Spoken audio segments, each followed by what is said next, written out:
At a certain moment in my life, I realized, although I was a very good student, I was first in my class at the University of Pennsylvania. I took more courses than everybody, had the highest average. I didn't know very much. I knew only what I was taught. I realized I was kind of an empty bucket. And I was uncomfortable. I wanted to only put in my bucket what I really understood. So for a long time, I didn't have much in my bucket. And I had this epiphany that I was kind of a dumb guy. That I didn't want to fool myself. I couldn't read hard books. I couldn't understand a lot of stuff. I couldn't understand it well enough to tell somebody else, to explain something. So I realized that what I would try to do was make use of my curiosity, because I couldn't make use of my brain. The expression is I wasn't the sharpest knife in the drawer. I was very clever, very clever. I could see patterns. I could see patterns where other people didn't see patterns. Patterns of connection between ideas and subjects and thoughts. Really good at that. In fact, I'm quite good at that. But, you know, it comes to reading a hard book or following some complicated lecture, I'm off. I'm just nowhere. I can't do it. It's just so damn boring to me. Most things are boring to me. I get bored brushing my teeth in the morning. So, things that I was curious about, I saw where they connected, where they fit into patterns. And then I realized I was inherently really quite lazy. You know, I'd sit, play solitaire, or I'd watch television all day. So my laziness, I had to figure out what would make me not lazy. So when I really got curious about something, I told everybody I was going to do a book about it, because the only stronger emotion I had than laziness was I wanted to avoid humiliation. So I could avoid humiliation by actually doing the book.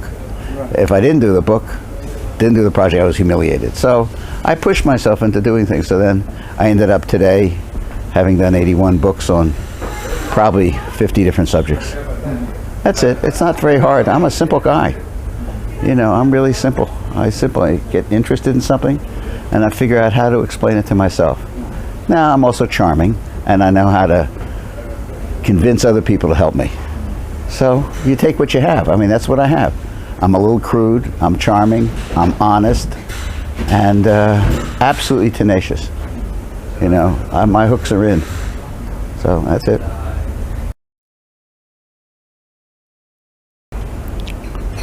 My life's mission is to clear up the mess in my head. Yeah, well, we all have a mess if we're honest with ourselves. Just trying to connect things so there is a clear pattern.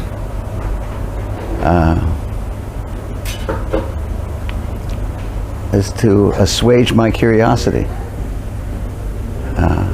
See emperor penguins sit on their eggs in the South Pole. Land on an aircraft carrier. Do a book about dogs. See a volcanic eruption.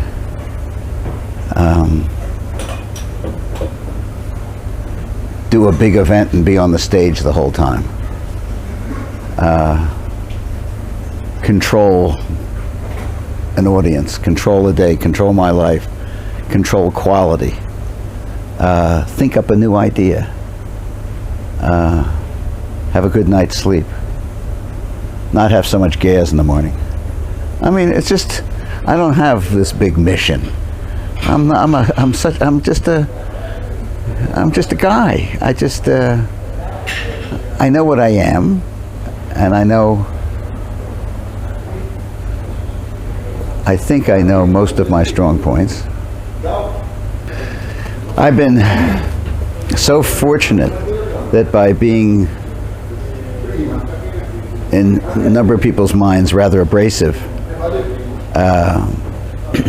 not necessarily loved by all that I meet, that I've been allowed to survive and survive in style. And for most of my life, even when I was financially a failure as far as having anything to do, I didn't change, and eventually I became, you know, more comfortable with myself and more comfortable with life, and people became at least respectful and comfortable enough to allow me to make a living. So great fortune. So my mission is to hopefully engender that. Maybe it engenders that in others. Give people permission. I thought what I tried to do in my talk day before yesterday, which I think helped the audience, was to give them permission to say what was on their minds a little bit more than they would have. Get rid of their self-consciousness and their anxiety because they saw, shit, I wasn't self-conscious or anxious about things. So, but that's not my mission. I'm not trying to proselytize. I don't really care.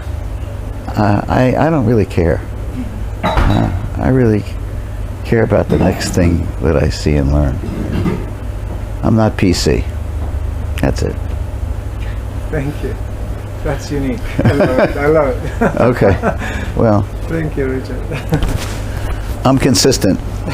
You know that.